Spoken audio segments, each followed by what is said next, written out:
to Cool Cars, Interesting People. Today brought to you by Paradise Canyon, Southern Alberta's #1 rated golf course. Today we're going to talk to President Mike Mahon, president of the University of Lethbridge. He's been there for 6.5 years. Find out a little bit about what he's been up to and what the future is bringing to the University of Lethbridge. Today we've got a 2017 Envision, and we're going to bring in TJ Quinton from Davis Buick GMC. This is a nice ride. It is, yeah. Like you said, 2017 Buick Envision. Under the hood, we have a 2-liter, 252 horsepower, 260 pounds of torque, all-wheel drive. Nice thing with this guy, though, is he has a twin clutch. So what that's going to do, especially on these hills, as we've all seen last couple of days, is it actually is going to help you adjust your power around to make those roads a lot safer, make your steering a lot more soft, so that we can hopefully avoid some of the accidents rather being part of those accidents.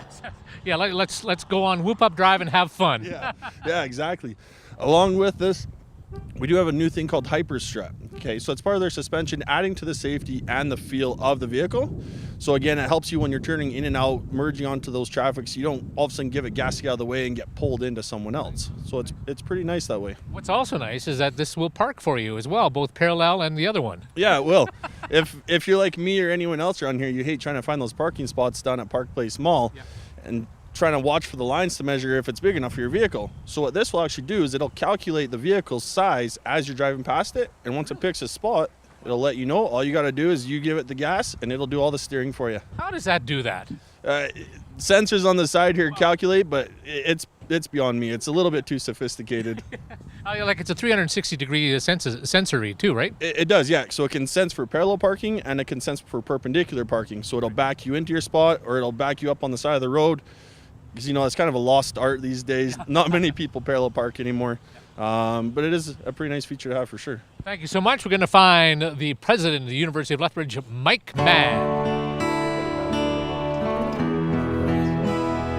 Office of the President. Hey, how are you, Mark? Dr. Mahon? Mike Mahon. Thank you. Yeah. I'm here to pick up my honorary degree. Okay. It's still on the printer. I'll go see if I can find it. Let's go down and go for a walk. Sounds good. And we'll see if I kind of parked illegally. I hope you don't mind. Morning, okay. Ed. Morning, Sam.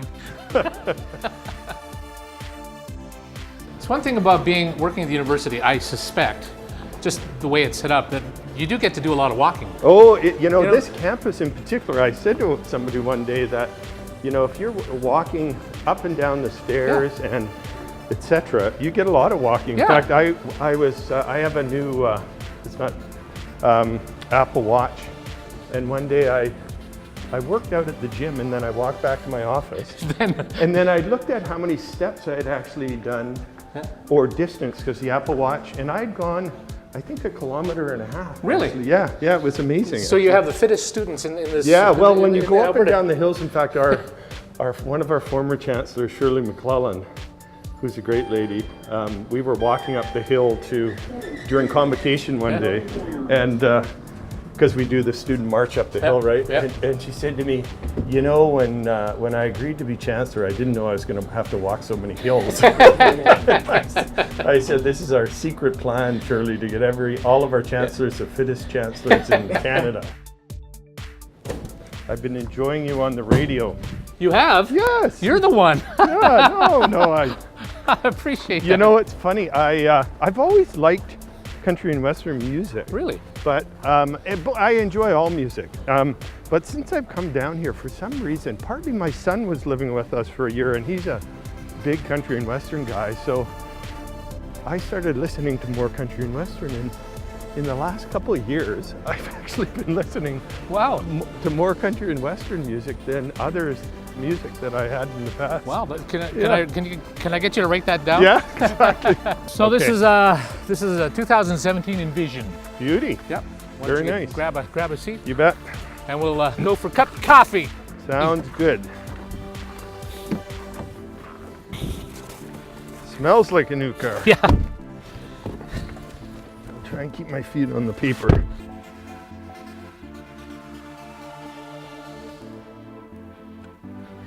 Sometimes you have to have your foot on the brake. Oh. That's why you're the president. No, it's because my car is the same. It's the only reason I know. In fact, it's funny. I forget who was going to drive my car, and all of a sudden I remembered This vehicle is in demonstration. that if you don't have that, if you don't know that, you could be sitting in a car for a long time. So I quickly texted them and said, by the way, put your foot on the brake.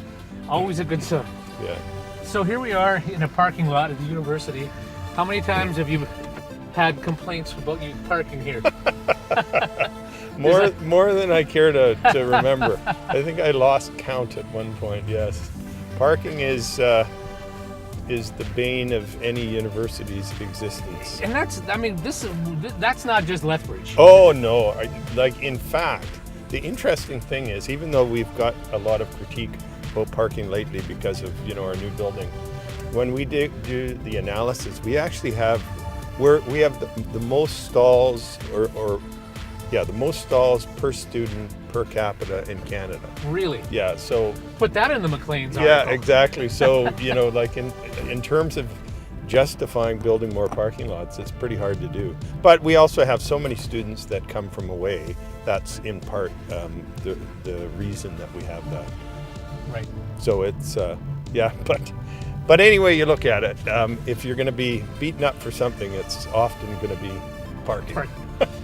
And here, of course, right over here, this is all of the construction. This is the new new the building, new destination project. How exciting has that been for you? Yeah, it's amazing. It's the largest construction project since the university built University Hall in the early 70s. Yeah. And so that's almost 50 years.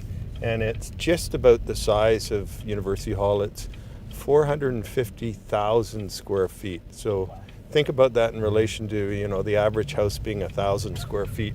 And it gives you a sense of how big the building is. So yeah, it's very exciting. And we just had a big announcement this week with Bank of Montreal giving us $1 million to continue to fund it, because we still need some money to finish it off. But that's okay. Yeah, we'll get there. Changing subjects just a little bit, I always like to find out about your first vehicles. Here we are in this beautiful 2017 Envision, which will park itself, and it'll do everything for you. But I would imagine your first vehicle didn't quite do that. No. My first vehicle was a 1971 Volvo. That was, one of those old, big, boxy cast iron vehicles. And it was bad on gas. I think it had a number of things wrong with the engine, so it tended to spew out a lot of oil, etc. But we were in an accident in it just between Calgary and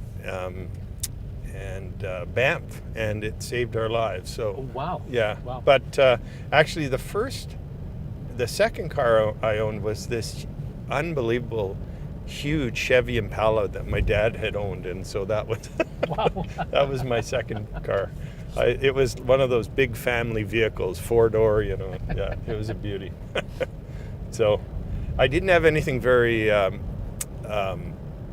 interesting as cars go in my early days. Yeah. I had no money, so. Because you are a Manitoba boy. I am born and bred. Oh, this is not where I'm going. Guess what? I am. Oh no, this is where I want to go. Yeah, you can go this way. Yeah, I grew up in Winnipeg and went to the University of Manitoba, and I, was a prairie boy through and through, and so moved to Alberta the first time in the early '80s, and in those days, a guy going from Winnipeg to Edmonton, which is where I went to go to the U of A, was a difficult thing, because you had to go from the land of the Jets to the land of the Oilers. And the land of the Jets was a time when the Jets lost every year to the Oilers in the playoffs, right? That's right. So it was a very difficult transition for me. How dare you do that? Exactly. People were not happy that I moved to Oilers territory, I can tell you. They had some pretty amazing teams then. Oh, they did. Timo Solani and Howard Chuck. Gosh, Randy Gregg, Randy. Gregg. Isn't that terrible? He's a coach now. Oh, Brian Maxwell. Yeah, Brian Maxwell. Yes. Yeah. So it was interesting. I was talking to somebody about it one day, and you know, we were musing about the fact that if the Jets had been in a different division than the Oilers, they probably would have had a chance to get to the Stanley Cup, Cup, and then lose to the Oilers. Yeah, exactly. But they lost every year in the first round of the playoffs. It was uncanny, actually. Yeah.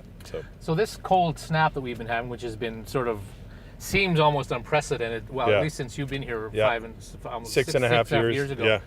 This has been a Winnipeg stretch for you. Yeah. Well, I said to somebody, you know, in 6.5 years since we've been here, this is by far the longest stretch of cold we've had. And actually, the most winter we had other than this was our very first winter in 2010 was probably the last time we had a significant amount of snow in winter.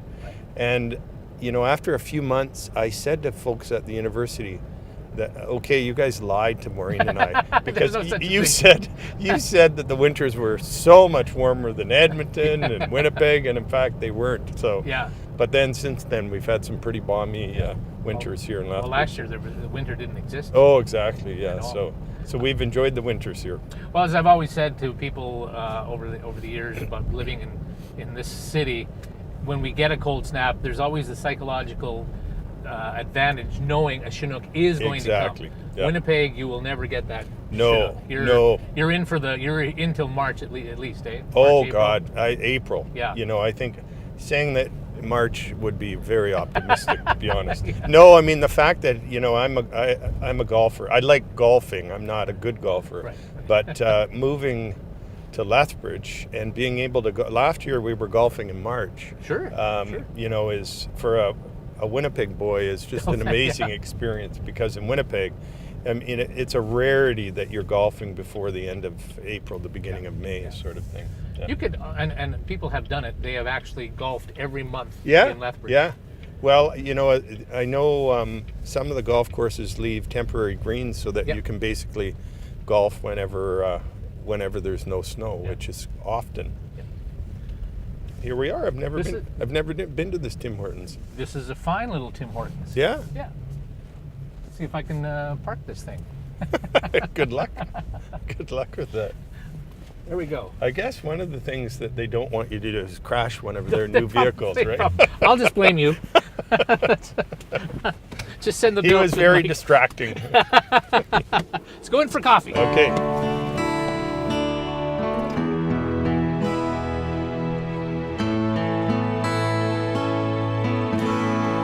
So you say 6.5 years of being in Lethbridge. Yeah. When you think about that time period, what pops up into your head? What are some of the big things? Well, I mean, I think growth would be one way to describe my 6.5 years in terms of, you know, student population has continued to grow and diversify actually in terms of, you know, more international students, more First Nations, Métis and Inuit students, greater diversity, more high school students coming right out of high school, which has been great.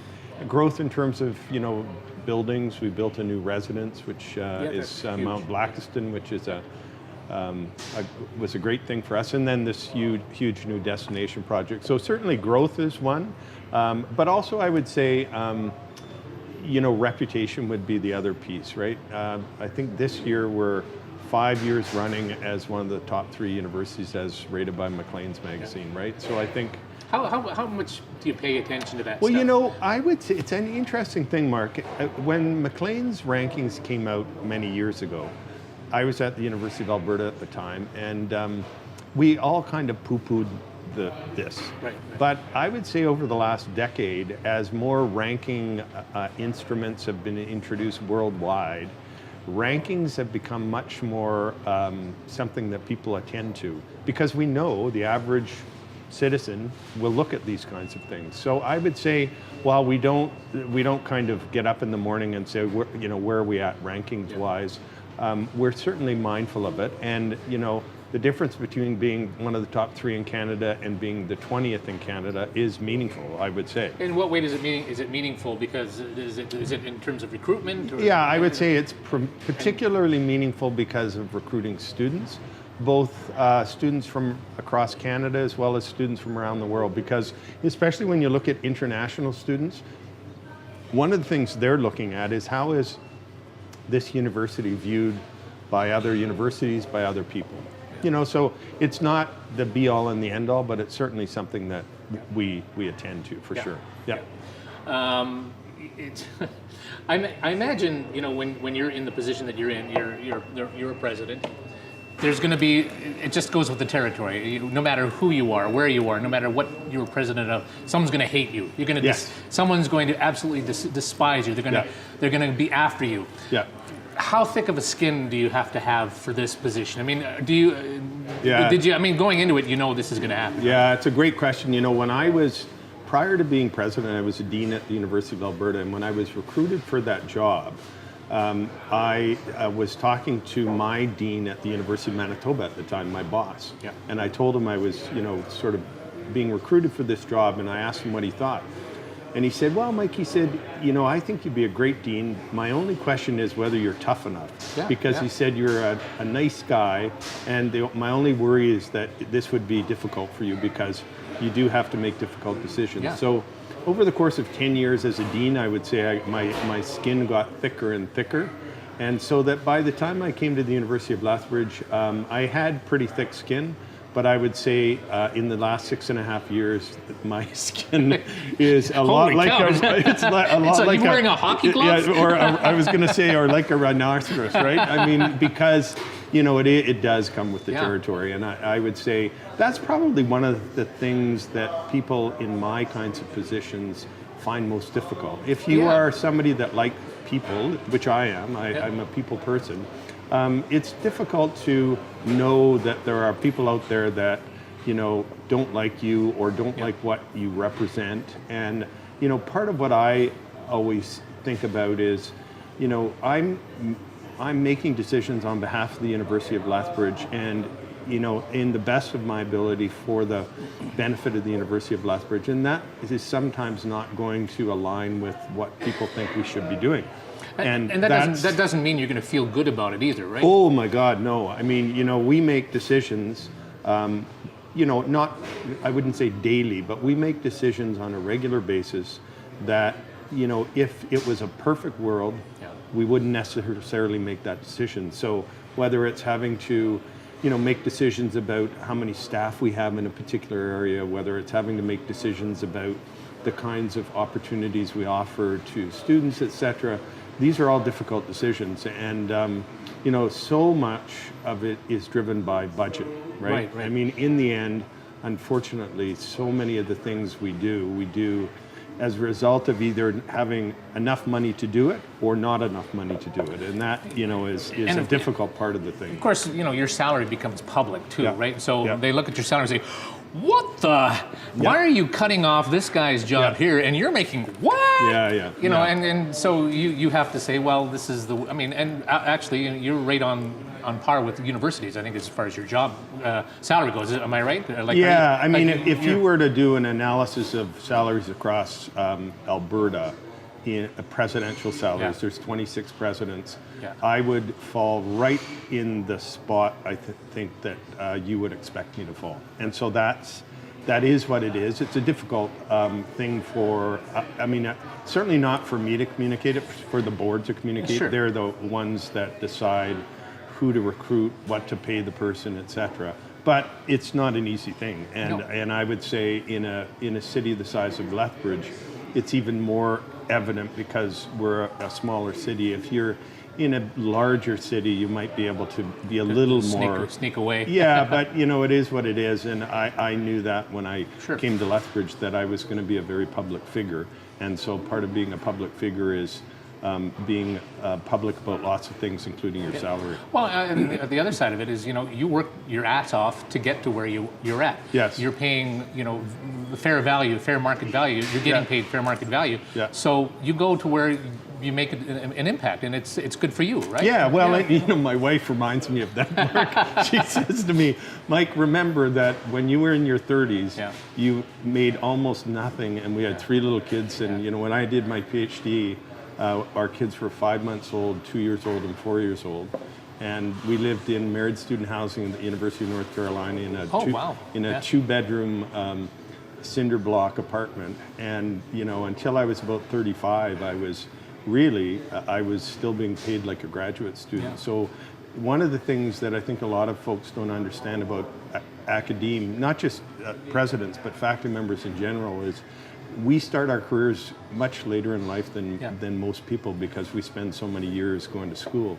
And so that's part of the reality of the kind of funding situation. And very similar to the medical community. I mean, so many doctors are not even really in their careers until they're 35, right? And so it's got massive debt load. Exactly. So it's a very similar kind of situation. So, but these are, the reality is these are difficult things for the public to understand because it's a very different world than many people are a part of, and we recognize that. Sure, but I mean, the one thing about it is what poverty is like. Not not that you were poor, but what the struggle is like, and so this is you went through it, and I think that helps to build a character. It helps you to understand what a lot of kids are going through too. Oh, absolutely. And to say keep working at it. You could be me. Yeah, I mean I've spoken to lots of graduate students, international students, and told them my story, to be honest, because my story is very similar to lots of students that had to,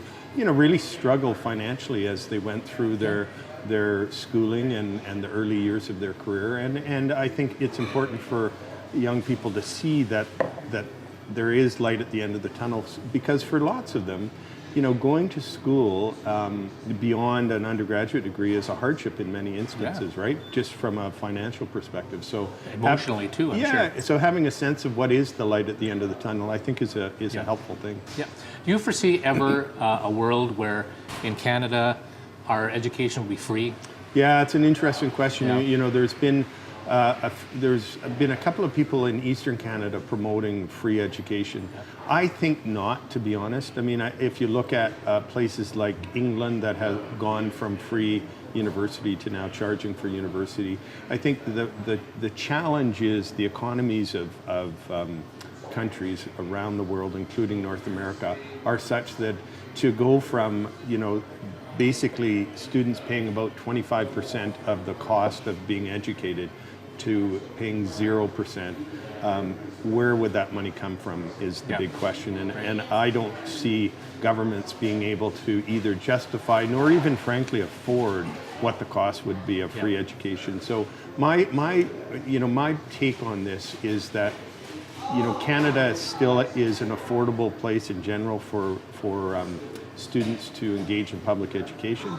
And I think as a country, our aspirations should be to maintain that, to maintain affordability, and also to be committed to, and this is one of the things the University of Lethbridge is committed to access, so that if those students are not able to go to university because of coming from very difficult circumstances, etc., that we as a country, we as universities should be dedicated to having the kind of resources to be able to provide the kind of bursaries to support those kind of people. And I think that's where I think our energy should be, both as universities, but also as provinces and the federal government, is how do we support those that can't afford to go to university and college? And I include college because I think it's really important to recognize that colleges and universities are part of a landscape, and it's just as important to have very strong colleges as it is to have very strong universities. Sure. I mean, I look at our Lethbridge College, and between Lethbridge College and the University of Lethbridge, we have a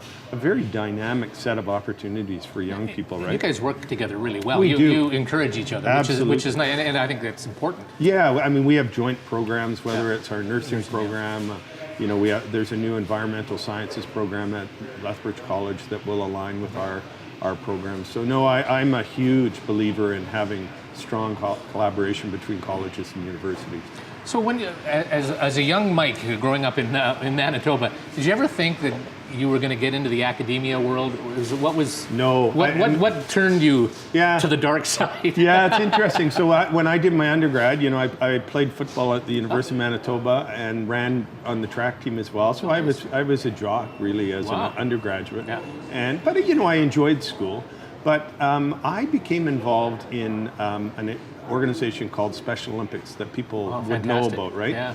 And this was in the late 70s when Special Olympics was really starting in Canada, and I began volunteering in Winnipeg with a program that had young adults with disabilities involved in sport.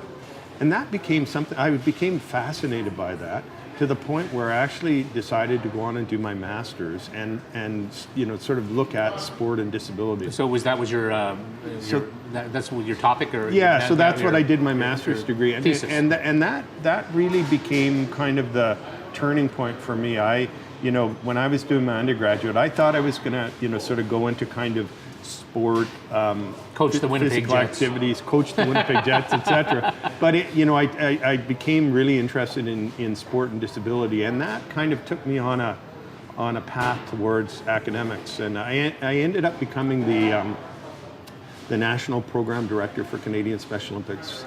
I did that for a year, but then the University of Manitoba came calling and said, would I consider coming to the University of Manitoba and teaching? And I had a master's degree at the time, and that's how it all started for me. I wasn't really looking for that as a career path. I got asked to consider it, and it changed my life. So what was the little thing in your head that went, this is the way, bing, Yeah. I'm going to take that's the way to go? Yeah, it was interesting. We were living in Toronto, Maureen, and our young daughter, Katie, was not yet a year old.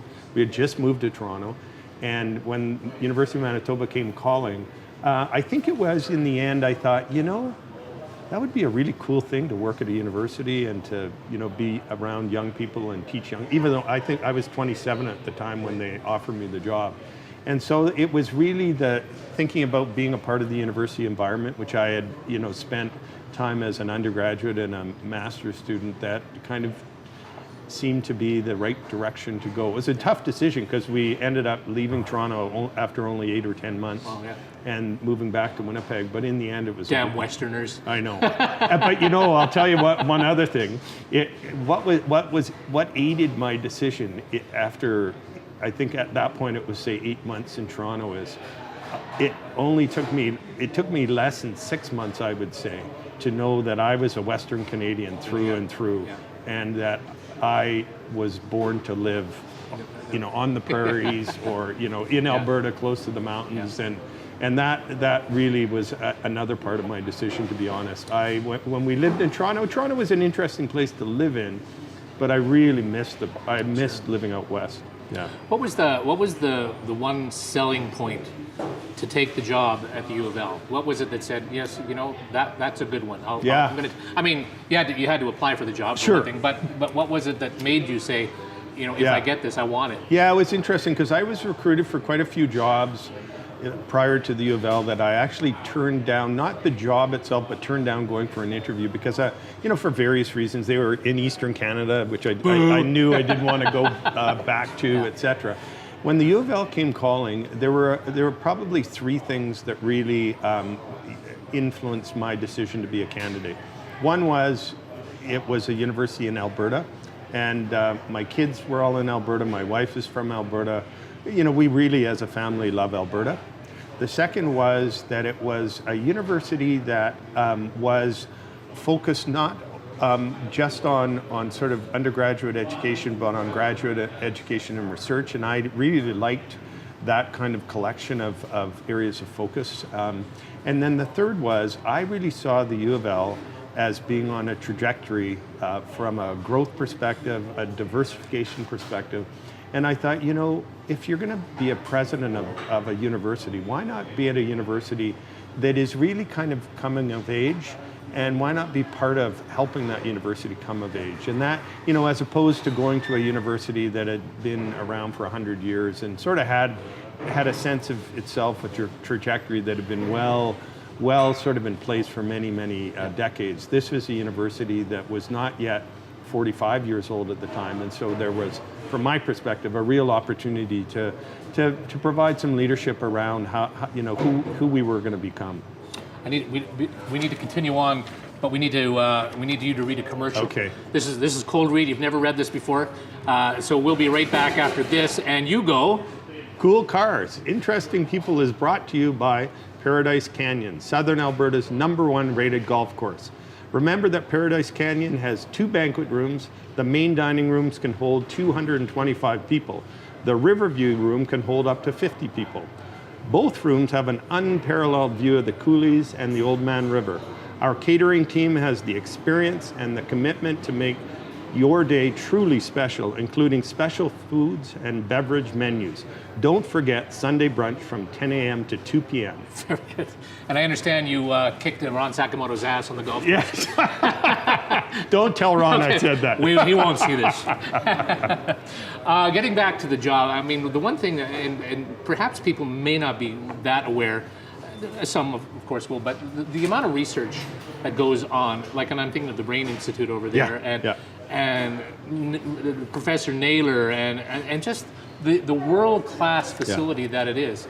Yeah. That's huge. Yeah, and that was for me as a prospective president, that was a huge draw because, I directed a research institute at the University of Manitoba prior to being a dean at the U of A. So a big part of my career was research.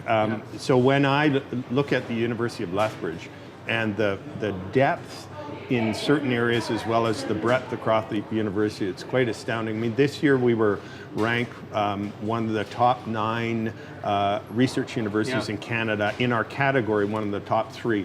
And that's because of things like neuroscience, where we have the Canadian Centre for Behavioral Neuroscience. I mean, just a few years ago, one of our faculty members was the first faculty member to demonstrate that you can regrow brain cells in the cortex of the brain, right? And so this is a precursor to saying, can we, for people with Alzheimer's and dementia, can we either slow down the process of Alzheimer's or dementia? Can we actually make it take a right turn and move in the positive direction through the regeneration of brain cells? Now, of course, that work is right now in rats, and so we have a number of years before it will have human implications. But of course, without the fundamental science that goes on, we'll never be able to tackle Alzheimer's and dementia. And that's just one example. You mentioned Dr. Naylor, who, is one of the leading scientists that is, studying space and has been a part of some amazing international research teams and was, recognized across the world as one of the leaders. And then some of our younger researchers, we have a group that is involved in looking at how we study biology, but through computers, right? And so there's an area called synthetic biology. And so, whereas in the days of science, when I was an undergraduate or even a graduate student, we would, from a biological perspective, study things in petri dishes.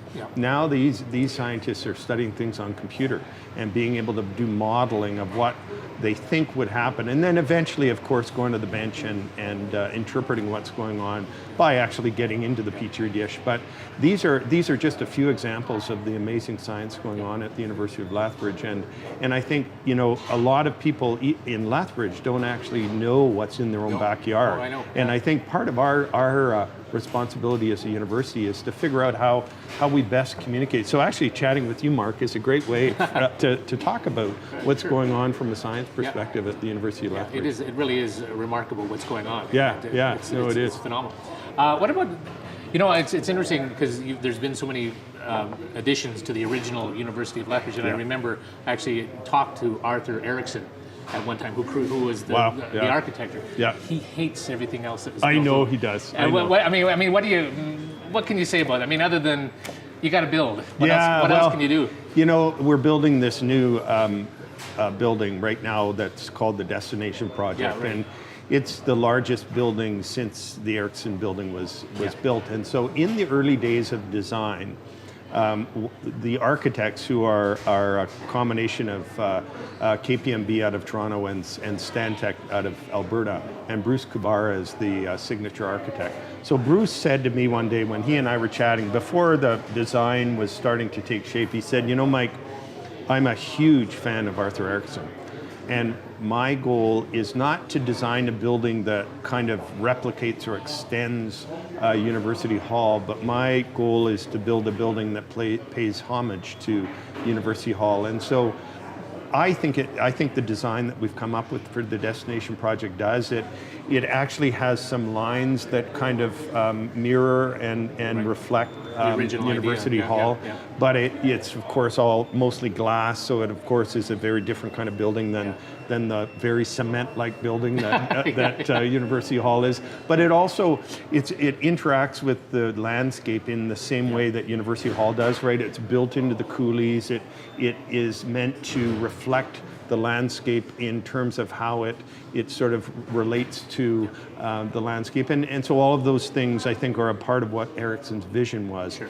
So I'm actually pleased that this building, which will be, I think, a signature building like the Ericsson building is very much meant to kind of connect and associate with University Hall. And so hopefully Arthur Ericsson will look down and say, finally, they did something where there's a little more respect for my design, right? Because I think when you go up the hill, yes, I mean, those buildings don't necessarily have any relationship with University Hall. Yeah. What about sports in the U of L? How significant do you want it to continue? Because I mean, again, it's a huge cost thing. Yeah. You know, and there's often been talk about a football team, which is but it's cost prohibitive. Yeah. You know, I mean, I played university sport. I was involved at the University of Alberta in that university sport were one of the departments that I oversaw. I'm a big believer in the value of university sport. In the same way, I'm a big believer in having performing arts in a way that allows students, in both cases, to allow students to have a kind of engagement outside the classroom that is about helping them grow as individuals. And so as student athletes, I think there's tremendous opportunity for growth. And in the same way, as I said, the performing arts are. And so we have 11 teams right now at the University of Lethbridge. You know, diversity from, you know, men's and women's basketball to women's rugby.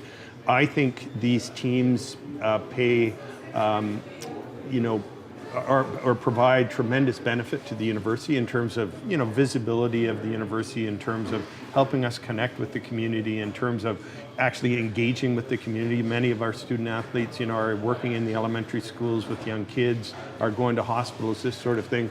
But beyond that, and importantly, they're also getting to compete as student athletes. And I can say, as a former student athlete many decades ago, that the opportunity to go to school and play on a team is an amazing experience, and it's a tremendous growth experience for these people, because they have to learn to balance academics and training and competing. And you know, when you look at many of these former student athletes, when they're out in the world of work and living in the community, many become leaders in different ways. And I think in part it's because of the diversity of experiences they've had. It's no secret that the U of L teams have struggled as far as championships go. Yes. I mean, I think the last thing was the women's rugby team. Yes. And of course the swimmers have been fantastic, and we've had some Olympic people as well. But how important is a championship? Yeah. Well, does it matter? I mean, you know, I mean, I think it's kind of, people are not being truthful if they say that winning does not matter. I mean, you know, if you're a fan of one of your local teams or a professional team, you want them to win. And so I would say similarly, we want our teams to win. So we did a review a couple of years ago now that said, how do we help our teams to be more successful? And that review, you know, there was lots of conversation in the community that we might cut a number of teams so that we could be more competitive. In the end, we decided not to, because we decided we wanted to continue to create as many opportunities for students as possible. But in the end, we knew that we had to do something. So we've actually put more money into our teams with an eye to hopefully eventually raising more money so that we can balance the books that way. Well, does the money go to a better coaches? Yeah, better so players, what it's gone to more coaches. So some paid assistant coaches, which has become the norm in Canada and Canada West. More paid coaches, so we have now a full-time women's rugby coach as an example, whereas we used to not have, that was in essence a volunteer position. We've put more money into students' scholarships, athletic scholarships, which are very important to recruiting student athletes. We've also put more money into the support systems, and so that's things like athletic therapy, strength training for our student athletes, that sort of thing. And you know, when you look at university teams across this country, or you look at professional teams, there's no question that one of the ways that teams and individual sports are successful is through preparation and training. And in terms of preparation and training, having the kind of professional supports is a big part of that, right?